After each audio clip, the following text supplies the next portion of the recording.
Welcome to the Rise of the Trades podcast, the show dedicated to helping you to build, grow, and scale your trades or construction business.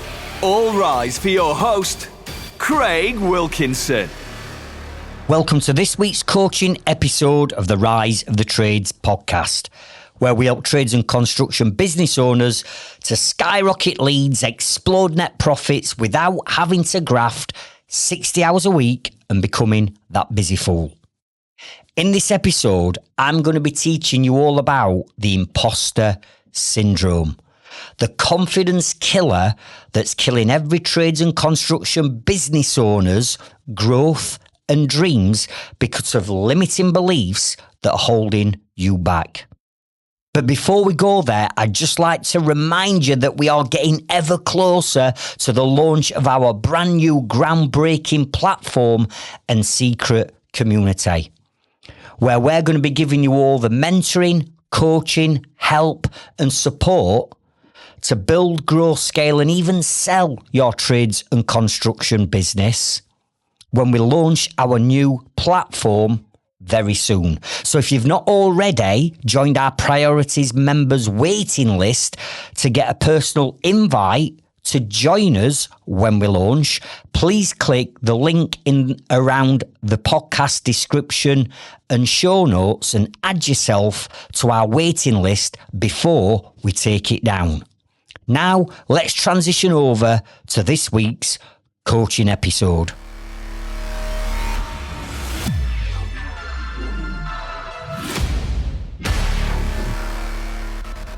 There are certain things in business that are outside of our control that can negatively affect the outcome of either us as a person or of our business. So things such as, elections, economy, recessions, viruses, all the things that we've all recently been through that are outside of our control that can affect our results. But we've got no control over that. But what we have got control over is ourselves and our mindsets and how we develop ourselves as business people to achieve the success that we all deserve. Now, there's certain things that we are self-sabotaging within ourselves. And these are these limiting beliefs or that little devil that pops up on your shoulder that starts questioning, can you do this? Are you worthy of this? Should you be doing this? And all these limiting beliefs and negative self-doubt cause procrastination. And then when procrastination starts to set in, we've got a whole host of problems that start to arrive. Come on, you must know what I'm talking about. Now, all this lot now is deemed and termed under the word imposter syndrome, which basically means that you are now not in control of your own mindset because something else inside you has taken over. And it's the imposter inside of you that's now starting to plant these limiting and negative beliefs.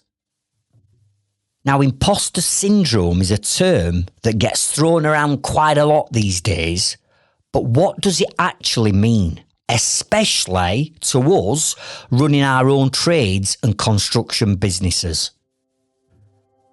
Well, if you've ever felt not good enough, that your success is all down to luck, or that no matter what you've done, it's been a luck of judgment or timing that's helped you get there, or what happens if people find me out and I come across as being like a fraud, or I don't actually know what I'm doing and I'm faking it to make it and all that, then you've experienced imposter syndrome at first hand. And for many trades and construction business owners, this imposter syndrome is an unwelcome guest that seems to sneak up on us during these quiet moments that we have with ourselves. Maybe you've just finished and completed a big job, a big project, and instead of feeling proud about your achievement, you don't. You're thinking, I could have done that better. If I'd have only have done this, it would have been a better outcome. Or what if the customer starts picking holes and picking faults with my work? Or perhaps you've just quoted for a large commercial contract, but the voice inside the back of your head starts to whisper, who do you think you are? You're just a small-time builder with a few subcontractors working for you. You can't tender for these big projects.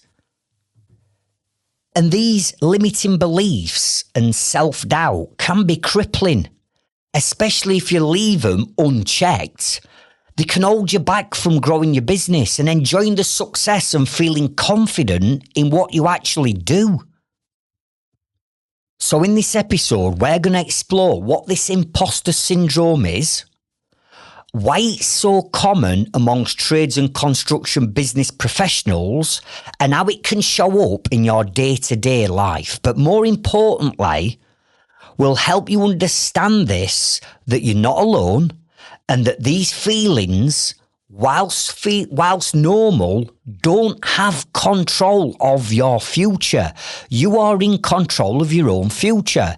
And if we can put this self-limiting beliefs and doubt and imposter syndrome to one side and slay it, it opens up a whole new opportunity of success for you, your family, and your business moving forward.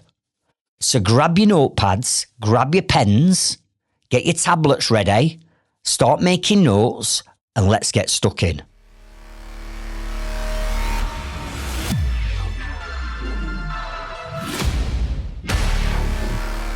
So what is imposter syndrome? Imposter syndrome is the ongoing feeling that you're not as skilled, competent, or deserving of the success that others think you are. It's not just self-doubt, it's the belief that you've somehow fooled people into thinking that you're better than you actually are. Even when there's mounting evidence that your abilities and your skill set is there. I mean, come on, how many satisfied customers have you had? How many glowing 5-star Google reviews have you got? How many successful projects have you got under your belt? How much repeat business do you get? But you still might feel like a fraud. Imposter syndrome makes you believe your success is undeserved. You might think it's all down to luck, timing, or that others just don't see your flaws. For example, a plumber who's built a thriving business might think, I've just been lucky. I've just ended up with good clients. And if they really look closely at me, they'd realise that I'm no different to any other plumber. Or an electrician with years of experience might avoid bidding or tendering on bigger, maybe commercial projects, fearing that if I mess up, everyone will know that I'm not as good as what I think I am, and I can't do commercial work, I just need to stick to the domestic work. Imposter syndrome creates a gap between reality and perception. You see, the reality is your skills and accomplishments are real. You've done the work and you've earned the success. But your perception is completely different. You see, your perception might be telling you otherwise. It might be making you feel like you're just one mistake away from being found out. And this can lead you to overcompensating for things like overworking and putting in all that graft and all them hours, because you believe the more time I spend in my business and working on it, the more successful I'm going to be. And as we know, that's not how it works. But your imposter inside is telling you, you've got to work, you've got to graft. The more you graft, the more you're going to make, the more success you're going to have. And that's not the case. It's going to start hampering you because you're going to avoid opportunities. There'll be certain opportunities that are glaringly obvious to other people that you need to take, but because that imposter is inside questioning and doubting these opportunities, it's easier to stay underneath your comfort blanket than it is to step outside and go and take that opportunity. And downplaying your own achievements. And what I mean by this is, come on, we know that building and growing and scaling any trades business is flipping hard work. I take my hat off to every single one of you because I know the amount of commitment and passion and time and dedication it takes to run a trades business. You do incredibly well. But there's nobody there giving you a pat on the back and giving you a cheer along the way. You're sat at the top of this business. Everybody else is underneath you. You're looking after everybody else. But who's looking after you? Who's patting you on the back? Who's congratulating you? That should be you. But the imposter inside you stops you from doing that because even though you've achieved something, we can always do better. There's always more progress. There's always more scope. So we don't give ourselves a pat on the back for what we've achieved because the imposter's always telling us, well, you've got to this level, but it's not good enough because we can get to that next level. Are you with me? The carpenter who completes a high-end, bespoke job might say to himself, do you know what? The client's just easily pleased. It's been a great job. I've just landed on a good client and I didn't really do anything special or anything over and above what I normally do. But the client's like, they're amazed by my work. Or a roofer who's handled dozens of tricky roof repairs might hesitate to take a bigger contract or a bigger job on, worrying, what if I can't do it? What if I can't get the labour? What if I do something wrong? Imposter syndrome can be exhausting. No matter how much you achieve, it keeps you stuck in a cycle of proving yourself. Not proving yourself to others, but proving yourself to your own inner critic. The truth is, the fact that you care about what you're doing and doing a good job proves that you're not a fraud. You've put every effort into this. You're developing your skills. You're earning your own success. You deserve this. Recognizing these feelings is the first step to overcoming this imposter syndrome. Because you truly deserve everything that you're working for. Now, over the 30 years that I've been in business, I'm going to guess that I've experienced all different types of imposter syndromes for every single situation and eventuality that you can think of. I'm telling you now, I've been through it. But I want to share one with you because it's relevant because you're listening to this podcast episode now. And maybe you're a member of my inner circle. Maybe you're in our Trades Freedom Club Facebook group and community. Maybe you come to my live and online events, right? And you know what I'm all about when it comes to coaching and mentoring and mindset and development and marketing and growth and everything that I teach. So given the fact that you're listening to this episode now, let me give you this example of how imposter syndrome almost halted me and stopped me from doing something that's now benefiting you in listening to this episode. When I sold my building company, I did very well out of it. I sold the business, I banked the money, and then I got all this time on my hands. And then I'm thinking to myself, right, what could I actually do now with my time? With all the new skills that I'd learned on building, growing and scaling a business, what could I do? Now, for me to get to the point where I were at this point, I'd had coaches and I'd had mentors myself. Because as you know, I used to be that busy fool. But the only way I got out of being that busy fool and moved into stage number 3 of business growth, what I call it, The freedom stage is by learning the knowledge, like you're learning off me, I learn off other people. So while I've got this downtime and I'm sort of like planning my future and thinking, what am I going to do with my time? I had this idea of, could I actually become some kind of coach or mentor to other trades businesses? And I'm sat there thinking, I'd love to do that because I've got the experience. I've had sweet fuck all. I've been on my arse and on my knees. I've turned my business completely round. I've built it, I've grown it, I've sold it, and I've achieved time and financial freedom. And that's what most people want to do. So I've got the stripes. I've been there, seen it and done it. Can I do it? But then all of a sudden, I got this imposter take me over inside, laughing at me, saying things like, hang on a minute, Craig, you becoming a coach or a mentor, who the hell's going to listen to you? What experience have you got doing coaching and mentoring? Why should another trades business owner listen to you and your knowledge?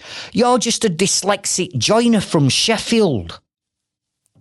Could you imagine, Craig, coming out and telling all your mates that you've gone from being a joiner to a business guru? They're going to rip the piss out of you. And never mind when you set up and you start posting on platforms like LinkedIn that I was on back in 2012, there'll be other coaches in other industries and sectors that have got lots of experience and wool on the back and got thousands of happy clients. You've not even got one customer that you can help yet. They're going to rip the piss. They're going to look at you and think you're just an amateur. You're just trying it on. You're a chancer. All this lot was starting to happen to me. And I started getting turned off from this idea. And I'm like, no, they are right, Craig. The limiting beliefs, the self-negative talk and the imposter syndrome that's now overtaken you, they are right, really, aren't they? I mean, come on. You're a joiner 1 minute and then the following week you're some kind of business guru and coach. Who the fuck's going to take any notice of you? And I played head tennis for months. Deep down, I knew I could help people. Deep down, I got the knowledge, I got the skill set, I got the drive, the passion, the determination. I got all the ingredients, but the imposter had hijacked me.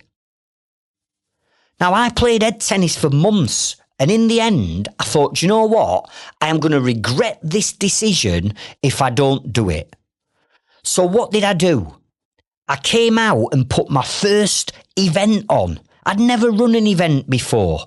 I did it in a backstreet working men's club in Sheffield in October 2012, where I invited 20 of my trades contacts that knew me and knew my success. And I thought, if I invite them first, they will respect me because they know where I've been and what I've done. And I invited them. I'd never presented in my life.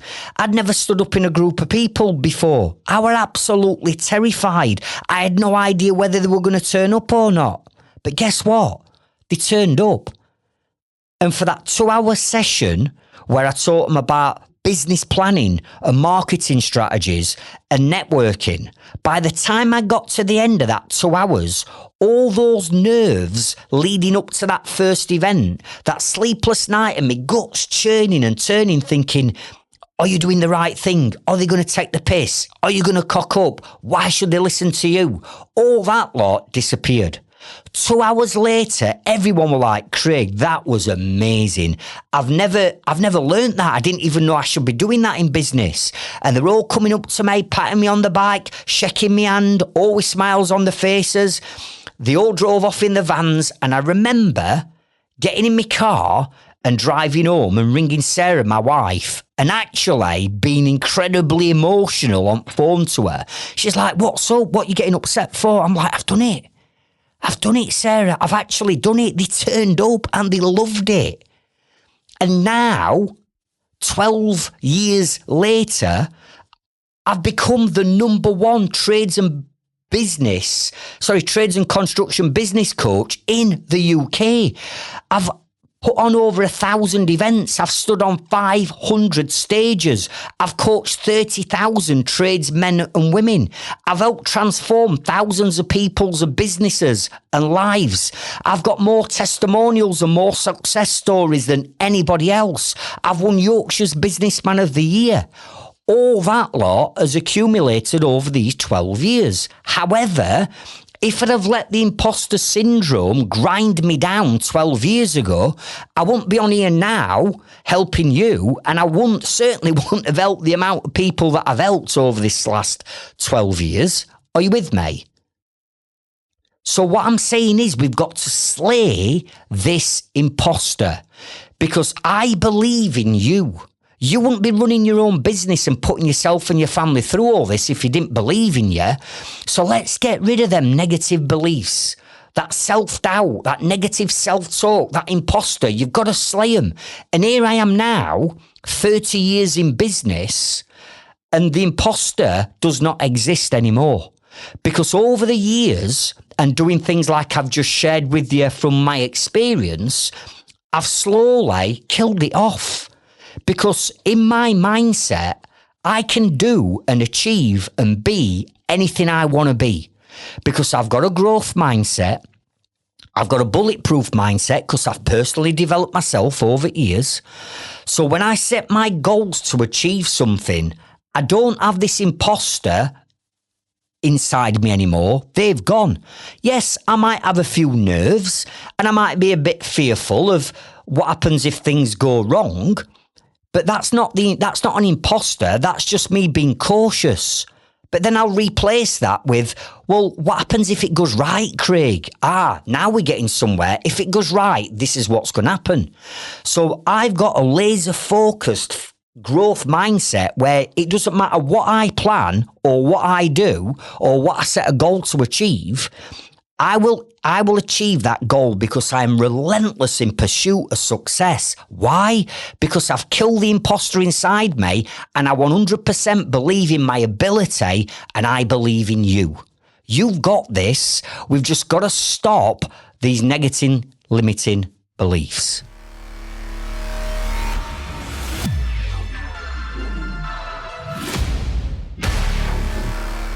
So why is imposter syndrome so harmful? Well, it doesn't just make you feel bad. It can have some real negative consequences on your personal life, your mental health, and your business. So I want you to write down these 5 harmful things that it's going to do to you if you don't slay that imposter syndrome inside once and for all. Write these 5 things down. Number 1, it stunts business growth. If you're constantly undervaluing yourself and avoiding bigger opportunities, your business is going to struggle to grow because you don't see the bigger picture. You can't see the opportunities. Opportunities are arising, but you're talking yourself out of them, or you're sat underneath your comfort blanket, or you're telling yourself that, you haven't got the skill set or ability to do that, so therefore I'll park it up and I'll revisit it further down the line. No. Business is all about opportunities, and you've got to get out from underneath that comfort blanket, throw it into Skip, and approach these opportunities, because you knock on enough doors and some of them doors are going to open. But if you're scared of knocking on the doors, or you're not going to take action on when one of the doors open, you're never going to progress. So number 1, it stunts your business growth. Number 2, imposter syndrome will kill confidence. So over time, these doubts chip away at your self-esteem, making it even harder for you to take risks or try new things. And sometimes you've already tried new things. Example, well, I've spent £3,000 trying Facebook ads and it didn't generate me a lead. So it didn't work. I'm never going to do it again. I've wasted my time. I've wasted the money. Now you've got a limiting belief around you investing into your marketing. But as a business owner, we've got to have the confidence to be able to invest into our marketing, knowing it's going to generate leads. Another example of this is, do you know what? I tried to delegate to a VA. So I brought a VA in. I've delegated answering the phone, booking my jobs in, dealing with follow-up calls, dealing with this. And do you know what, Craig? It just didn't work. So now all of a sudden, the confidence that you've got around delegation and delegating tasks to other people, it's gone. And all this lot is just compounding that fact that you're not confident now to start to make decisions that's going to help move your business forward. So it kills your confidence. In business, we've got to have an air of confidence. I'm not saying we've got to be Billy Big Balls or have this big ego, but come on. If you're building and growing and scaling a business and a lifestyle, then surely you've got to be confident that you're going to be able to achieve it. And the imposter syndrome will kill your confidence because that limiting belief and that nagging thing in the back of your head says, I've already tried that, it didn't work. I've already tried that, it cost me money. I've already tried that, it backfired. So the confidence gets sapped from you. Number 3, write down the word burnout. Burnout.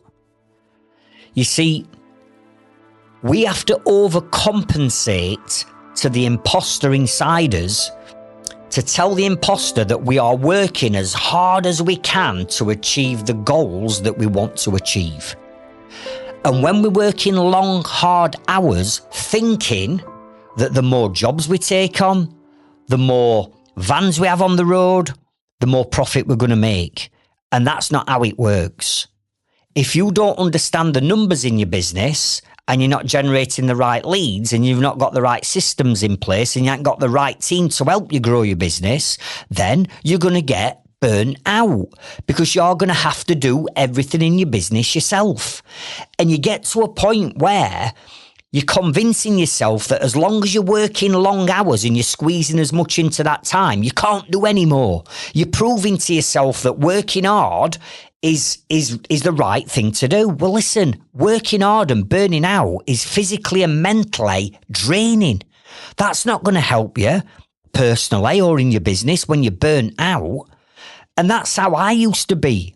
In fact, my imposter syndrome took it to another level. And I remember years and years ago when I was like half on tools and half off tools and I was going around with different jobs and I was seeing, different members of the team on different jobs and different trades. And I'd be thinking, I need to go to the dentist. My tool's killing me. Or it's my son or daughter's sports day on Wednesday or their nativity play on Friday morning. And I'd almost feel guilty. I'd feel guilty that I was taking time out of my own business for my own family. I mean, come on. Time and financial freedom is what we're doing all this for. So I wanted to have a bit of time off or a morning off to go and watch my son at sports day, but I felt guilty because I'd convinced myself that I had to work all these hours. And if I had time off to go and see my son at sports day, I'd be letting other people down. So when I went to jobs and I knew that I was having half a day off, I won't say to my team, I'm having half a day off to go to my son's sports day or to go to the dentist, because that I'd think they'd look at me and go, oh, he's tossing it off. It's all right for him to have half a day off, but he won't let me have half a day off. Are you with me? So I used to tell pork pies. I used to lie to my own team about why I needed time off in my own business. Are you with me? Crazy. Number 4, write down kills relationships. Imposter syndrome will not only kill you and burn you out, but it'll kill your relationships at the same time. You see, when you start to go into, let's say, a bit of a negative downward spiral, your motivation levels are going to get affected.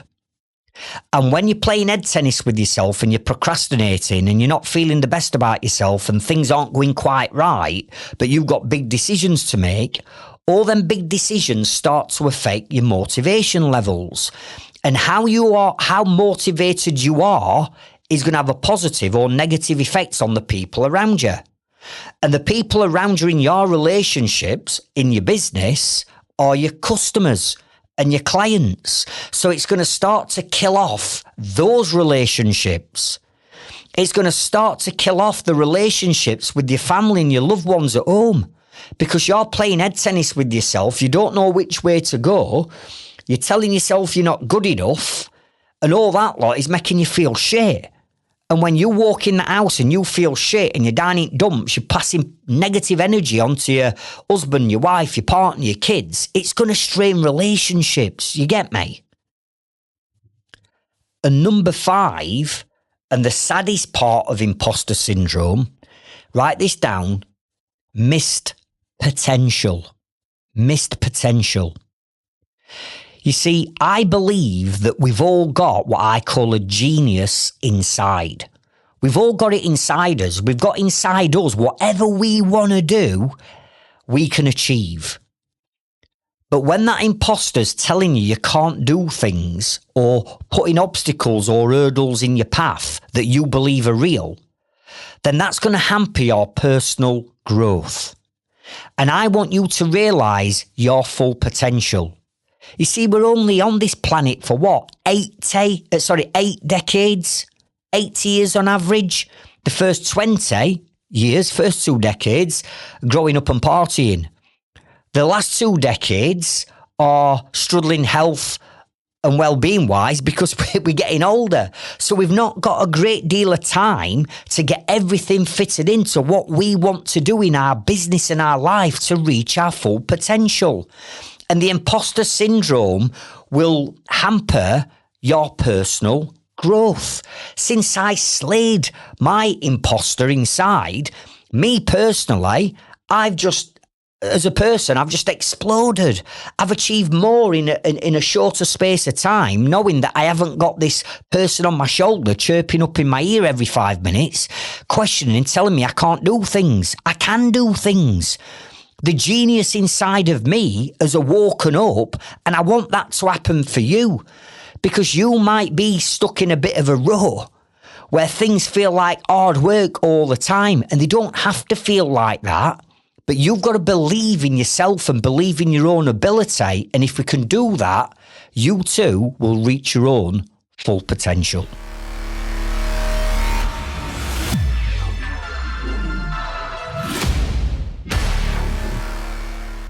Now, in preparing for this episode today, I'm sat here thinking, it's all right for you, Craig. You know, you've slayed this imposter syndrome and you don't really get it anymore. But what did I used to get? What situations did arise back then when I had it that I could probably share that might help other people? So I'm going to come out with 10 key points, I suppose, of what I've been through in the past. And I'm sure that some of these, if not all of them, you've come across yourself.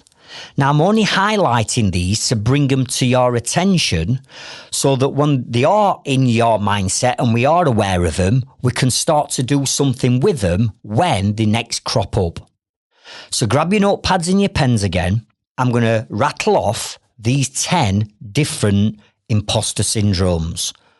Number 1 is doubting skills and expertise. What I mean by this is, despite years of experience or formal qualifications, many tradespeople feel like the lack of experience compared to their competitors or peers, especially when tackling complex or high-value jobs. They don't feel as though they've got the skill or the expertise to do it. And a lot of this used to crop up in the early days with me, when I started as a joiner, self-employed, because I hadn't got any experience. I got no experience in anything. I were a bench joiner by trade. But then I thought, I can't just manufacture all the time. I've got to break into first and second fix. But I'd never done it before. And it's like, oh, can I do it? Should I be doing it? If I rock up on site and I've got different tools because I'm a bench joiner than site joiners, what are they going to say? If I started fitting an 8-kite winding flight of stairs and it took me 2 days, but somebody else could do it in half a day, how will people perceive me? So doubting skills and expertise, listen, you've got them. You just need to step outside your comfort zone and push them boundaries. Number 2, the fear of being found out. And what I mean by this is that persistent worry that people like your customers or your clients, maybe your suppliers, maybe your employees or subcontractors will discover that you're not as good as you claim to be. You're almost faking it till you're making it. And I hate that expression. But to a certain extent, when we start off in business, we've got to do that because we've got to prove to ourselves that we can do what we need to do. But the fact that being found out that you're not as good as what you say you are, that's just a limiting belief that you've got. You are good at what you do. You wouldn't be where you are now if you'd have failed. So yes, you might not be the finished article. Yes, there might be more things that you've got to learn as a tradesperson or as a businessman or woman. But you're never going to get found out because everybody's at different levels. I'm still learning. I'm not the finished article, but I don't think people are going to find me out for the odd thing that I don't know in business. Are you with me? So stop worrying about people finding you out. There's nothing to find out. You're good at what you do. You're constantly on a growth of never-ending journey of new knowledge and learning and abilities and skills. Nobody's the finished article. So stop worrying about what are people going to think of me if I can't do this. It doesn't matter. We'll learn how to do it and then we move on. Number 3, struggling with pricing confidence. And what I mean by this is feeling guilty or uncertain for charging a certain amount on a job, or when you're pricing a job, and come on, I bet you've done this. I bet you've done this one because it used to happen to me all the time. In fact, this was one of the most common imposter syndrome strikes on me, where you price a job and you come up with a price and you know deep down that you've not priced it wrong, that is the price. And then you look at it and you go, flipping heck, that looks big. That looks expensive. Bloody hell, would I be happy in paying that? And there you go, he's struck. The price is the price. The value is the value. Your labour, your materials, your overheads and your profit margins are what they are. But I didn't used to look at that. I used to look at that price and go, I tell you what, and then I just pluck a figure. I just pluck a figure out of fresh air and just go, I tell you what, I'll knock 1,500 quid off that. That sounds a bit better. Does that sound better? Does that look better? Yeah, it does. And then I'd knock 1,500 quid off at job, put price in, and customer would come back to me and go, oh, you've got job. And actually, we're quite surprised it was cheaper than I thought. And then I'd be going, you fucking idiot. You idiot. What have you done? Why have you done that? Why have I done it? Is I've let the imposter inside of me take control. So listen, your price is your price. We've got to stop looking at these prices and going, that's too high. The numbers will tell you what the price should be. If you know what your labour costs are, your material costs are, your overhead contribution and your profit margins, and that's what it comes out at, then that's what it comes out at. Don't talk yourself out of putting a cheaper quote in. Number 4 is comparing yourself to your competitors. And again, I used to do this. I used to look at what I got and the setup that I got. Again, particularly in them early days when I weren't as established and not got as much authority in my local area. I used to look at other businesses and I used to look at them thinking they're thriving. They've got all these vans on road. They've got all lovely, nice vans. And here's me rattling round in a rusty old red transit van that I bought for 300 quid when I first went self-employed. And I'm looking at all these lovely vans and they've all got the smart uniform on and they've got officers and they've got an admin person and they've got a foreman or a works manager. Some people have got estimators or people doing all the pricing or the surveying. And I used to look at them and go, God, I wish I were like that. I want to be like that. And by saying that to myself, yes, I thought I was inspiring myself to work towards achieving that vision. But deep down, what I was telling myself is, I'm not good enough. I haven't got what they've got. I haven't got the branding. I haven't got the authority. I haven't got the marketing budget to look like that. I haven't got the team that they've got. I haven't got the resources that they've got.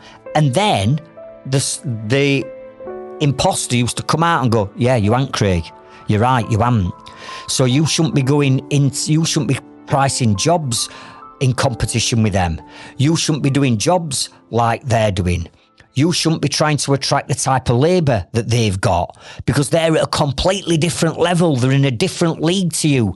They've got a better business than you. No, they haven't. No, they haven't. They started off in the exact place where we all started off. The fact is that they've been maybe at it longer than you. The fact is that they may have learned how to build, grow and scale a business correctly well before you learned how to do it. And how do you know that they're not mortgaged up to hilt in so much debt to pay for that brand and that look and that vision? How do you know that that's just not an ego trip for the business owner? You don't. So stop comparing yourself to your competitors. You are good at what you do.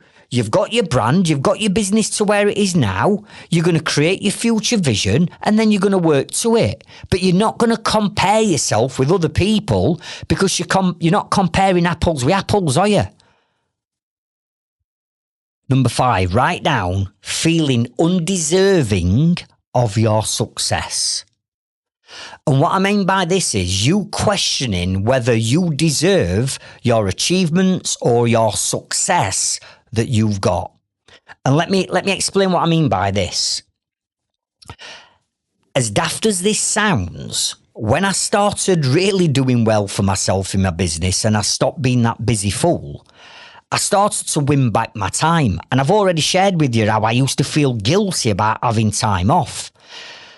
And then I also started making very good net profits. And again, I was feeling guilty that I was making profit and that all of a sudden I got this money.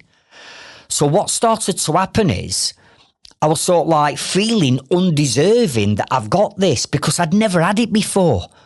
And it's like, well, do I deserve it?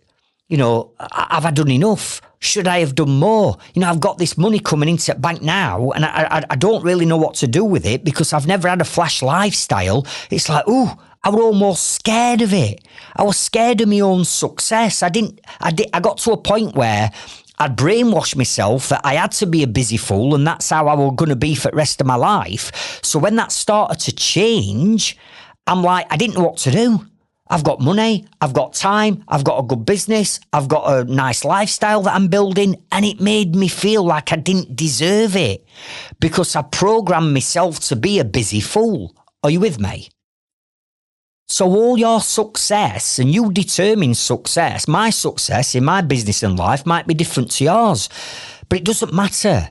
Your success, no matter how big or how small, whether it's a big win, a massive milestone or result, or just a small win, you deserve it.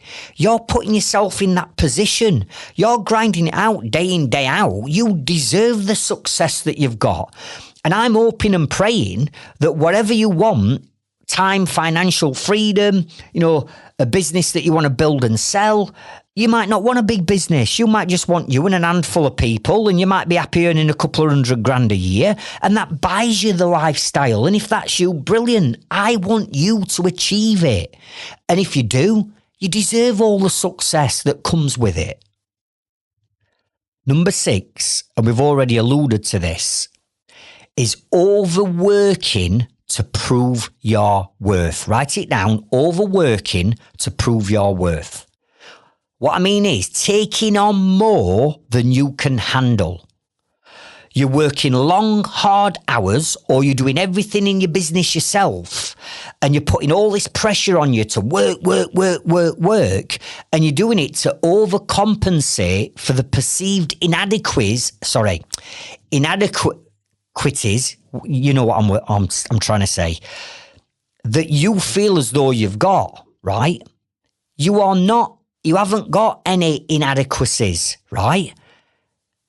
So stop overworking to compensate, to tell yourself that the harder you graft and the more hours you put in, the more successful you're going to be. Because trust me, I work less hours now than I've ever worked before, but I earn more money now than I've ever worked before. So it's not all about putting the hours in. It's about you understanding that you only have 168 hours in a week. And if you're working 80 hours a week, almost over half your week has gone just on work. Then knock off your sleep 6, 7, 8 hours a night. Then knock off everything else. You've not got much left in your time bank. And this is where we get to the end of the week and we're actually spending more of our time than we've got. Why? Because we've took too much on. And why do you take too much on? Because you think the more you work, the more successful you're going to be. And that's not how it works. Number 7, avoiding growth opportunities. In other words, passing up those chances to scale, market aggressively, start networking, start putting the systems and procedures in place, start looking at bringing in the right quality team at the right time, understanding all the numbers in your business, working on yourself and personally developing yourself. All these opportunities are out there for you to take to help you grow yourself and your business. But we don't take the opportunities because we're fearful of what may or may not happen if you take this opportunity. Now, write this down. This is what I teach my Inner Circle members. There are 4 zones that I have to get them through to achieve results. But you can't go from zone 1 to zone 4 because there's 2 zones in between that we've got to work through to achieve those results. So just write these down. Zone number 1 is what I call the comfort zone, and that's exactly where you are right now. You're at a place in your business, in your life, where you're comfortable and you've got this comfort blanket around you, and you're sort of like dipping your toe into certain things, and then you're pulling your toe back underneath your comfort blanket. Then you might step out of it one day and, it feels uncomfortable, so you get back in. So number 1, you got to appreciate that you're now in your comfort zone. What my job is as your coach is to get you out of that comfort zone, throw that comfort blanket in the skip to expose yourself. Because when you expose yourself and you stand up and you be counted and you're there to become a winner, right? All of a sudden, people start taking positive notice about you. But you can't do that if you're hidden underneath a comfort blanket. But in getting rid of that comfort blanket and standing up and saying, I'm here, bring it on, what do I need to do? I'm here for success. That takes you into zone number 2, which is called the fear zone. Write it down, the fear zone. And when we move into the fear zone, it's moving into the unknown. We're fearful that we've never done this before, i.e. we've never done this marketing strategy before and never invested this amount of money into us marketing. We've never had systems before, so we don't know how ServiceMate or Leadzilla works. And we're not computer literate, so we don't know how to set it up, right? Or I know that I need to bring in an admin person full time into our office, but when I tried outsourcing this 3 years ago to a VA, it went horribly wrong, right? So it's the fear of the unknown. Well, let me tell you now, fear stands for false expectations appearing real. The fear that you're experiencing doesn't even exist. Your imposter is conjuring this up in your mindset. Oh, what happens if this don't go right? What happens if we spend this money and it backfires? What happens if we take that member of staff on and it don't work? Right? It's the fear zone. But you cannot scale and grow your business in your life without first of all going through that fear zone, which then brings us into zone number 3. Write this down. And zone number 3 is education zone. And what I mean by education zone is where you're starting to learn new knowledge, new skills, new strategies that you're going to go away and implement into your business, right? To help you grow. Now think about it. You've got to go from underneath your comfort blanket and stand up to that fear, because let me tell you now, half the time, the fear that you're experiencing, well, one, it's not real, and two, it's nowhere near as bad as what you imagine it's going to be. It might feel uncomfortable stepping into the unknown, but it's not fearful. Then we start learning new knowledge and educating ourselves, and that's exactly why you guys are listening to this podcast, because you're getting new knowledge and you're educating yourself. And when we get that new knowledge, because we're prepared to stand out of our comfort zone to get it, and we implement that new education, that takes you into the fourth zone. Write it down. It's called the growth zone.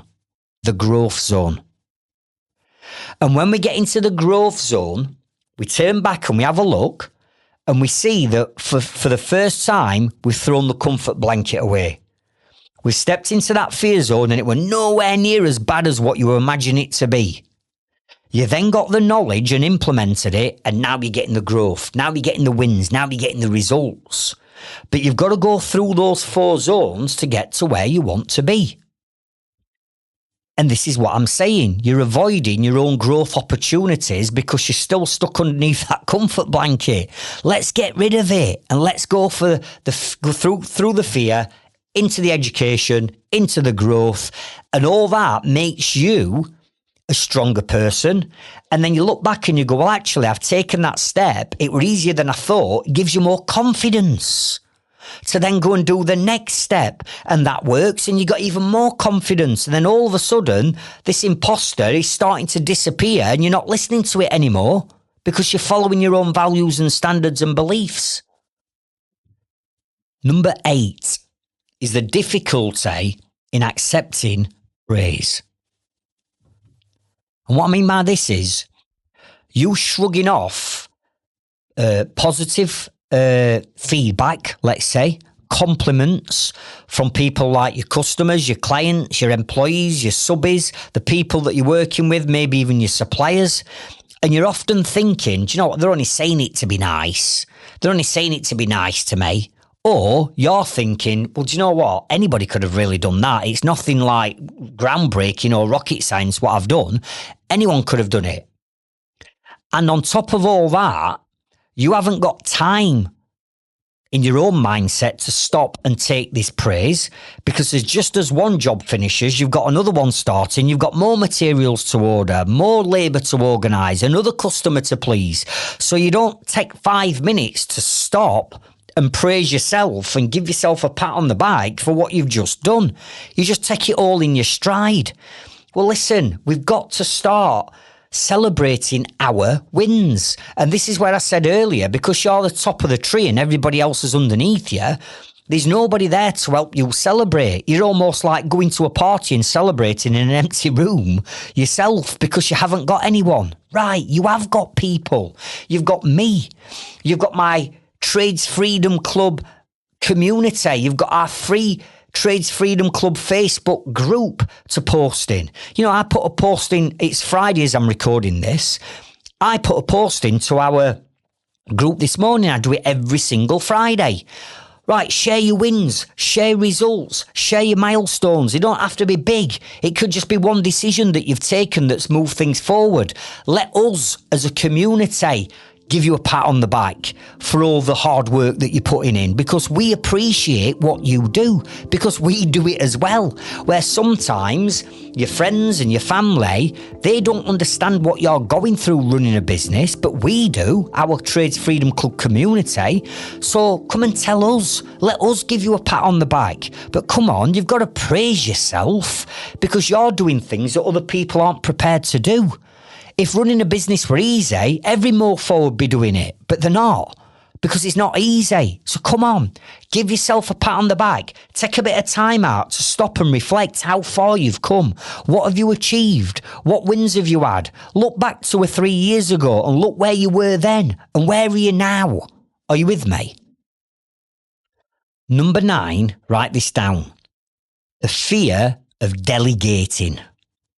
And we've all experienced this one, right? There is nobody better in your business to do everything than you, because it's your business, it's your baby, you've conceived it, you've grown it, you're nurturing it, you're feeding it every single day. So the fact that you are thinking of giving some responsibility, who's going to be sort of like looking after your baby, is daunting, or it can be, especially if you've already in the past tried to delegate and for whatever reason it's not worked. It leaves that imposter popping up all the time going, remember what happened last time? You've already tried this, it didn't work, don't do it, get back underneath your comfort blanket. Are you with me? So believing that no one else can meet your standards or undertake tasks like you do in the timeframes that you do, right? All that lot is hampering the growth of your business. So what I want you to do is, next time that imposter pops up, you can't delegate. You don't know how to delegate. You don't know who to delegate with. You haven't got the knowledge to put in place to delegate things. Okay, accept that and go, no, I haven't, but I'm going to find it. And that's where we move into that, out of the fear zone into zone number 3, which is the education zone. All right, I might not know how to delegate this yet, but what I am going to do, I'm going to find the knowledge to do it. I'm going to ask Craig, I'm going to come into Trades Freedom Club group, and I'm going to ask fellow members how they do this. I'm going to learn how to do it, and then I'm going to delegate it. And as long as you follow the 5 steps to delegation that I teach, you will delegate and not abdicate. And the reason why a lot of what you think delegating is not working is you've not delegated, you've abdicated. You've not gone through the 5 steps of delegation. So come on, if you're going to build and grow and scale your business, you can't do everything yourself.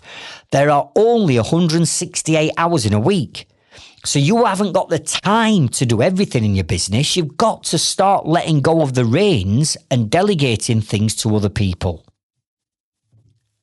Number 10, write this down. Perfectionism leading to procrastination. Perfectionism leading to procrastination. And what I mean by this is, if you're anything like me or how I used to be, I want everything to be absolutely perfect. I'm talking everything. I'm talking about the standards and quality and workmanship on the job. I'm talking about the quality of my marketing and my branding and my website and my social media posts. I'm talking about the quality of the people that I bring in to my business. I'm talking about the perfectionism of absolutely everything that we do in our businesses. Because I know that if you're running your own business, you are probably a perfectionist, where you want everything absolutely perfect before you do the next step. Well, let me tell you now, if you are going to have that perfectionist inside you for the rest of your life, you're never going to move forward, because procrastination starts to kick in. And the more of a perfectionist you are, the longer it takes you to take action or make decisions. And one of the things that I teach my Inner Circle members is this. Procrastination is the devil. It stops you from moving your business or your life forward. Because when you procrastinate, you're sitting on the fence. Shall I do it? Shan't I do it? Is this the right time? Is it the wrong time?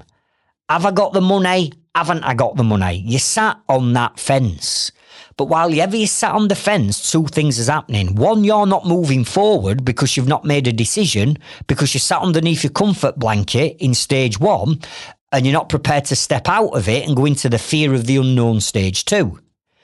The second thing that's happening is while you're sat on your fence, your competitors are passing you, because you've stalled and you're hampering the growth of yourself and your own business while you're sat on that fence. And people that have made decisions quick and got on with it, then they're passing you. You can't afford that to happen. So I'm not saying just make rash decisions like within 5 minutes, because some decisions are going to need some thinking about. But what I tell my Inner Circle members is this: for fuck's sake, make a decision. What do you mean? Listen, you've been asking me this now for 3 weeks and you've still not made a decision. Right. What happens if you make the decision and it doesn't go right? Because that's what's stopping you. The imposter inside you is stopping you from making that decision. So tell me, what are the things that could go wrong? And they'll come out with, well, that's easy. This could go wrong, that could go wrong, that could go wrong, and that could go wrong. And I'm like, right. So now you're in zone 2. It's the fear zone. And remember what I've said, fear stands for false expectations appearing real. You're conjuring all this shit up in your head. It doesn't even exist. You're making it up that this is what could happen. Right, okay, you've told me now what the negative consequences are if the decision is wrong. Right, now tell me what happens if the decision is right. What are the benefits? What are the wins? What are the results? What are the milestones? What are you going to achieve by making the right decision? And then they tell me that. And I'll say, right, which one do you want? And they'll go, well, I want that one, the right decision. I'll say, right, we'll make a fucking decision then and go for it. Take yourself off that fence and go for it. And listen, every decision that I make is not right. I don't make the right decisions all the time. I'm not perfect, right? But I don't sit on the fence for days or weeks thinking about it because that's just going to take headspace up and I'm going to be covering the same thing day after day after day, which is serving me no benefit. I'll make the decision. And if the decision is right, brilliant. I've made the right decision. It builds confidence in me to do it again and I move on. If it's not right, I don't sit there sulking, beating myself up. I'll say, right, Craig, it's not gone according to plan. So let's take the positives out of it. Let's take what has worked and then let's learn by what we've done. Now what we're going to do is we're going to do that same decision, taking the positives out of it as a version 2. And let's go for it again. And then the next time I do it, because I've learned from my mistake in the first place, I achieve the goal. Are you with me? So either way, you get to where you're going to be, but you can't be sat on the fence procrastinating in business and life. Make the decision. If it's right, bingo, we're now into the growth zone. And if it's wrong, we say, right, what did go wrong? What are the positives we can take out of that situation? Let's create a version 2 and let's go again. So they're the 10 things that when I started planning out this episode, I wrote down as what were all the things that used to stop me? When did that imposter pop up on my shoulder and try and stop and halt me in my growth and success? Now, this is not one of them episodes where I say, right, go away and click this link and go and get this software and this is how you work your numbers out and this is how you generate leads. I can't tell you because there is not a strategy. What you need to do is be aware of what I'm talking about now, be aware of this imposter and everything that I've covered today. And the next time it pops up on your shoulder, you know you've got to slay it. You know you've got to put that to bed. And as long as that's at the forefront of your mind and you're doing that, then all of a sudden you'll start to slay that imposter. And the more you slay it, the less it turns up because you're beating it down. You're beating it, you're winning. Whereas at the minute, if this is popping up on your shoulder every other day and chirping in your ear and you're listening to it and it's keeping you underneath that comfort blanket, then who's winning? So when I started off at the beginning of this episode by saying there's certain things that are outside of your control, right? Then there are. But this situation is you are in control of what you think, how you feel, the action that you're going to take, the motivation that you've got. You're in control of that. So all we need to do is be mindful of the imposter, tell it no and slay it and move on to the next level. But the next level brings a new devil because another imposter's going to pop up. And you slay that one and you move to the next level. But new levels bring new devils. And these devils come in the form of the imposter. And every time you slay it, it's getting weaker and weaker and weaker and weaker to the point where you're just not accepting it anymore. You're confident, you're going to make decisions, you're not scared of throwing that comfort blanket in that skip.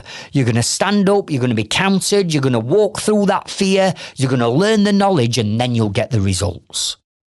So that's what I want you to take out of this episode. Be mindful that he's there, slay it, build confidence. A new level will bring a new devil, slay it again, and eventually you beat it and it disappears, and then you get that bulletproof mindset that I've developed over years, which is game on. I'm setting a goal, nothing's going to stop me. There's no procrastinating going off. There's no imposter going off. That's the goal. These are the steps I need to achieve to get it. Let me get my head down. I'll be relentless in pursuit of success. But I'm telling you now, I'm having it. And in my mindset, I've already achieved that goal. Nothing is going to stop me. And from this point on, nothing is going to stop you.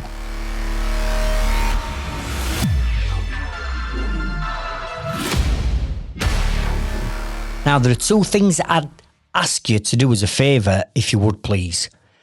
And that is, if you go to the show notes and the description of this episode, there is a link for you to come and join our free, thriving and safe Trades Freedom Club Facebook group and community that's full of thousands of positive professional tradesmen and women that are all on the same journey together. We've created an incredible positive culture and we'd love you to be part of it.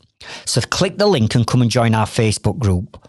The second call to action is reminder to click the link to join our members priority waiting list. And once you're on that waiting list, you're going to get an email and a text message from me over the next month, giving you an opportunity to come and join our new groundbreaking training platform and secret community. So if you want that opportunity, click the link and add yourself to our priority members waiting list.